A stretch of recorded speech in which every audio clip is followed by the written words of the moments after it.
CIMOS, Charte d'Ottawa, axe 1, promotion de la santé, donner les moyens aux individus d'agir sur leur santé et de protéger leur santé. Santé, je le rappelle, un état complet de bien-être physique, psychologique et social pour ceux qui auraient encore une lecture très médicalisante de la santé en 2015. Pouvoir agir sur sa santé, quand on voit aujourd'hui que les pouvoirs économiques, ne nous voilons pas la face, dans le champ de la santé sont relativement importants à l'international, que les pouvoirs politiques concentrent parfois des pouvoirs directifs sur les environnements de vie, etc. Comment servir cet objectif de capacitation d'action des gens dans cet environnement des pouvoirs un peu pesants ou descendants, comme disait Daniel Leroy tout à l'heure? Voilà, donc je pense que dans votre question, il y a déjà les germes de la solution et de la réponse dans la fin de la question concernant l'aspect du pouvoir descendant. Donc, pour promouvoir la capacitation de faire de l'empowerment, donc conférer les gens les moyens pour se prendre eux-mêmes en charge, etc., ça veut dire qu'il faut renforcer vraiment le pouvoir ascendant, c'est-à-dire partant du bas vers le haut, dans cette démarche-là. Et donc, ces buts étant relativement clairs, comment maintenant y parvenir? Comment y parvenir dans un système de société économique qui a certains éléments pathogènes dès le départ et qui, en fait, renforce davantage les clivages et les inégalités, en creusant les inégalités justement en matière de différents groupes de populations, de différentes populations.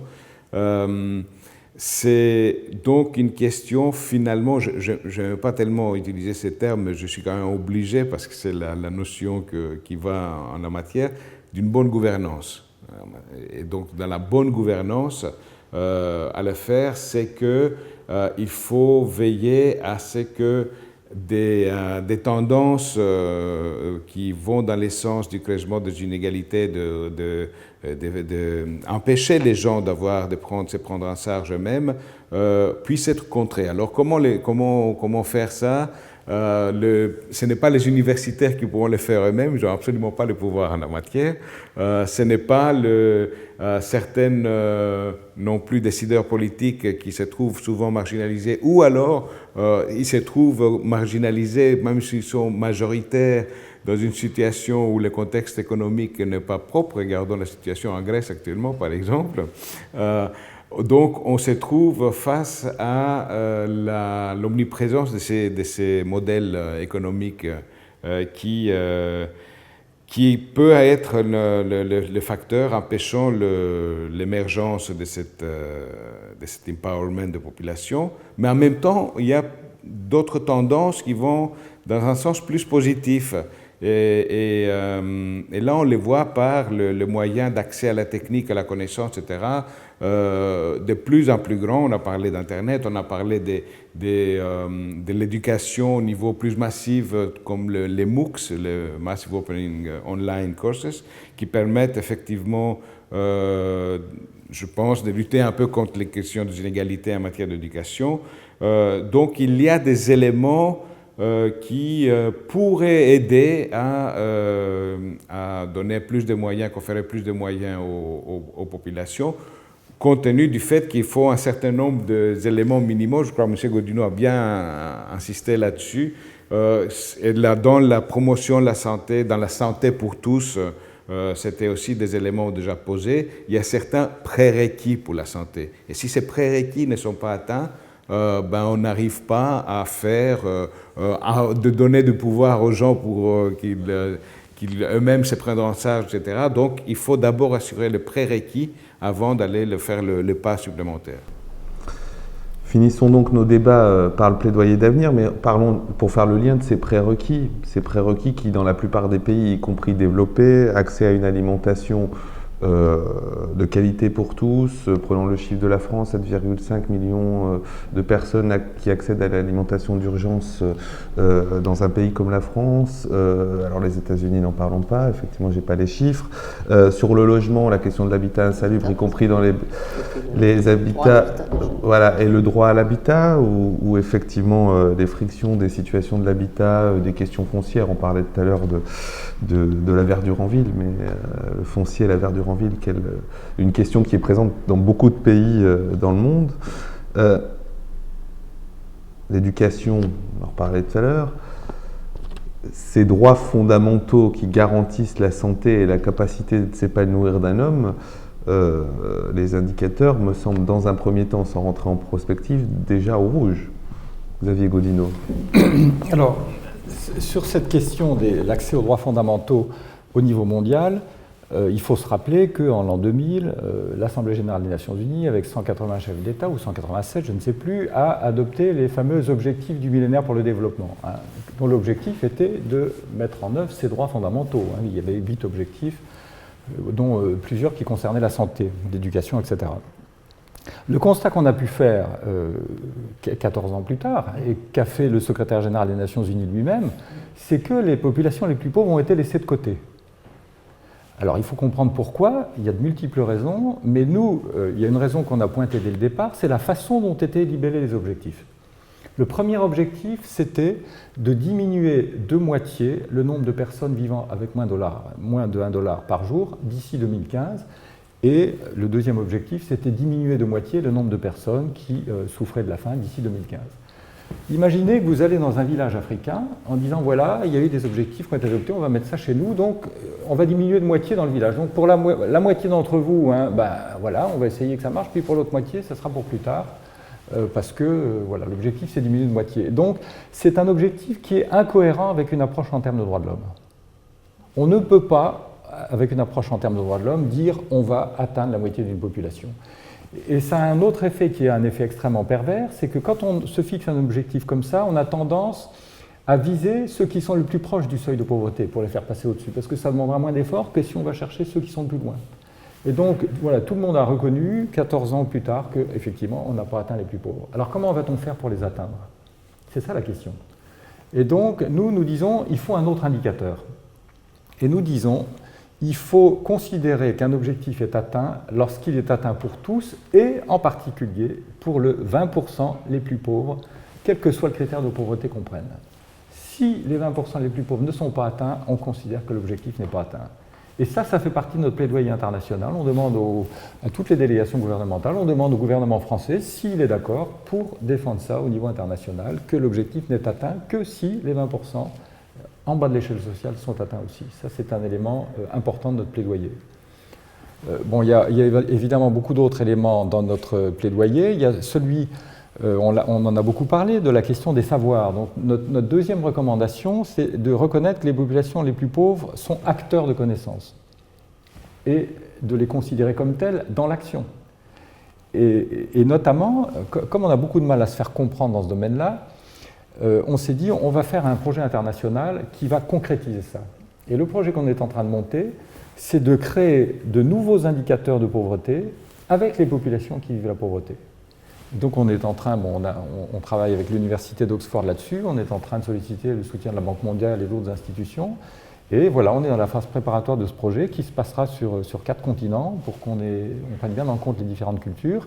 Et on va essayer de faire ce croisement des savoirs entre les experts d'expérience que sont les pauvres et les experts traditionnels que sont les universitaires, les gens des agences internationales, etc. Ça, c'est une autre revendication, c'est considérer les pauvres comme des acteurs de connaissances et traduire ça dans l'action concrète. Quand on élabore des connaissances, quand on élabore des indicateurs, il faut associer les populations.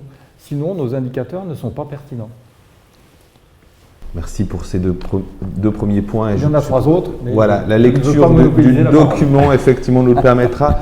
Pour conclure sur les plaidoyers, Jean Simos, vous, l'acteur de la promotion de la santé dans le monde, je serais tenté de dire même chose quand vous voyez certaines conférences naître sur altérité et quel lapsus non révélateur, austérité et la non possible santé publique internationale pour certains. Comment défendre ou plaidoyer, c'est le dernier axe de la Charte d'Ottawa, pour que les nations développent les politiques en matière de promotion de la santé aujourd'hui en 2015 pour les 20 ans à venir?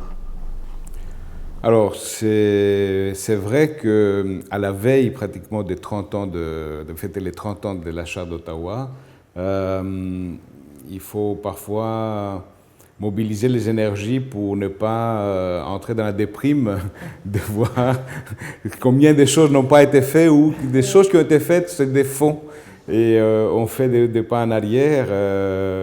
Il y a des exemples un peu partout dans le monde qui nous inciteraient au pessimisme par rapport à ça. Néanmoins, il faut voir sur le long terme, sur le long cycle quelque part, et à partir de là, ce qui pose un cadre comme celui de la Charte d'Ottawa, indépendamment des épiphénomènes d'aller-retour dans certaines situations, c'est justement à travers, si on regarde le logo de la Charte d'Ottawa, avec les cercles tout autour, les cercles rouges qui sont les politiques publiques saines, qui retiennent le tout. Ça, je crois que c'est important de se rappeler que c'est les politiques publiques saines qui ont mué entre-temps dans la santé, dans toutes les politiques publiques ou autres, qui est l'élément de base, le vecteur fondamental de la promotion de la santé. Et actuellement, grâce aux efforts faits dans la région européenne de l'OMS, il faut rendre grâce notamment à la Finlande, puisque la présidence européenne de l'Union européenne, elle a mis ça comme priorité, la santé dans toutes les politiques, et qu'on retrouve maintenant en bas dans le document, dans la stratégie européenne qui est la santé 2020, où on retrouve aussi le fait que la santé doit être prise en compte dans toutes les politiques publiques.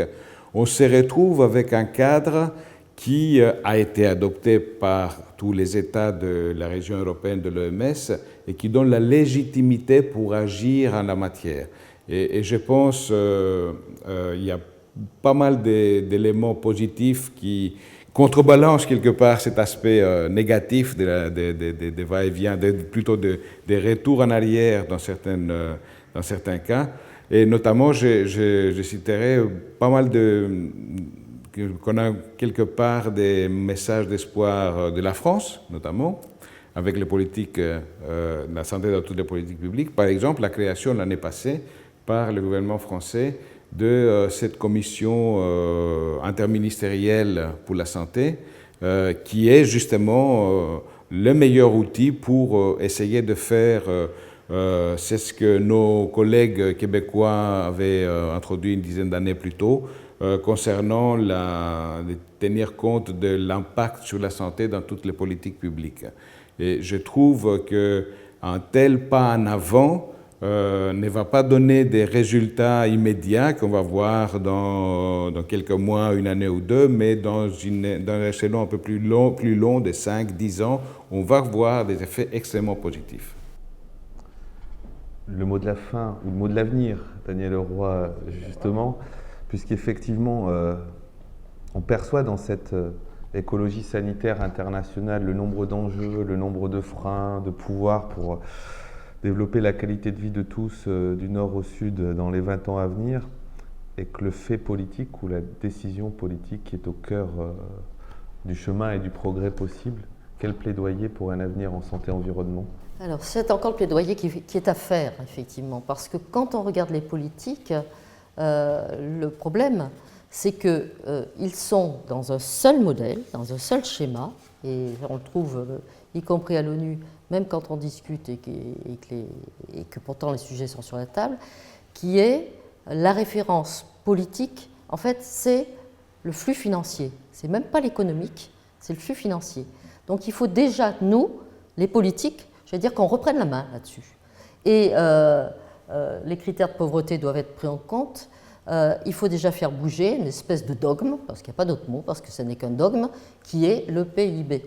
Il faut arrêter de penser que le PIB, c'est l'alpha et l'oméga de la réflexion internationale en matière que ce soit économique, environnementale ou autre. Donc, on vient de prendre en France une loi, il va falloir après qu'elle soit appliquée par les décrets, qui déjà donne d'autres indicateurs de richesse que le fameux PIB. Je crois qu'il faut faire bouger les choses les unes après les autres. Deuxièmement, il faut, quand les États se parlent, qu'ils se parlent, j'allais dire, à égalité. On va jouer quelque chose de très fort au mois de juillet à Addis Abeba. C'est avant Paris et avant la COP21, mais on sait bien qu'on réussira la COP21 et donc la solidarité internationale, parce que pour le coup, si on arrive sur la lutte contre le changement climatique à avoir un peu de solidarité internationale, c'est un signal pour tout le monde, les pauvres et les riches, je crois. Mais pour cela, va y avoir la conférence d'Addis Abeba qui dit c'est le financement des pays du Sud, qui est pour les pays du Sud, et les transferts de technologie. Et il ne faut pas qu'on se retrouve avec un égoïsme des pays du Nord qui disent nous on sait et vous, vous subissez. Si on réussit à démontrer là à un niveau d'État qu'il y a un peu de solidarité, alors je crois que la solidarité elle sera aussi à la COP21 et qu'au bout du compte, ce qu'on doit faire passer en politique, plutôt que la seule austérité, c'est justement la solidarité et que ça, pour le coup, le monde politique a encore beaucoup à travailler pour y arriver. Donc je suis, je vais dire, raisonnablement optimiste. Mesdames, Messieurs, merci à vous. Merci. Merci.